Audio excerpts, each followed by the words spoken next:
Pape Matar Gueye yow lay wax yoo xam nga lan ngay bañ ay bëñ ngay bañ Pape Matar Gueye yamal sa fekk si baara mbay rek bañ a dem fa feneen fa wala danga soxla kii yi nga soxla 72 heures yi nga soxla ñu defal la ko na neex xam nga mel ni bëñ nga mel ni dëru bëñ sa yaram bu didim bu tilim Pape Matar Gueye yow sa problème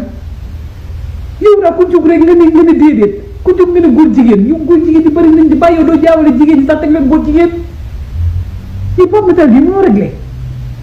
nga mel ni xeeru duus yow mënoo réglé Pape Matar Gueye bu ko balaa xas régleel dama lay booleeg rangu nag soo bëggee dégg-dëgg rangu laa lay boole léegi mu teg la ci bërëb yow lan la mënoo may nit ñi jàmm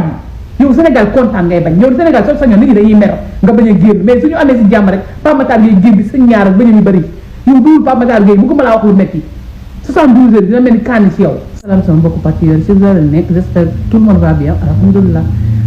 dafa am benn xale bu góor bu ma gis mu jàpp aale di ko wax xam nga xale bu réew moom kenn du ko wax dara dañ koy wax ñongalu mbaayam nga koy wax yow dañ lay tëb dem ba ci sa baay wax ko ñongalam yaa ngi dégg yow réewoo kësewoo xoobawoo yow loo tekki si réew mi ak yow loo defal Sénégal yow Pape Alé mi ngay wax bëgg réew moo tax mu xeex ba yàlla may ko tey fee ñu ko dëj yéen loolu mooy bindal naa seen xol yi loolu mooy riita mbale seen xol yi parce que yéen sénégalais yi ngeen soxal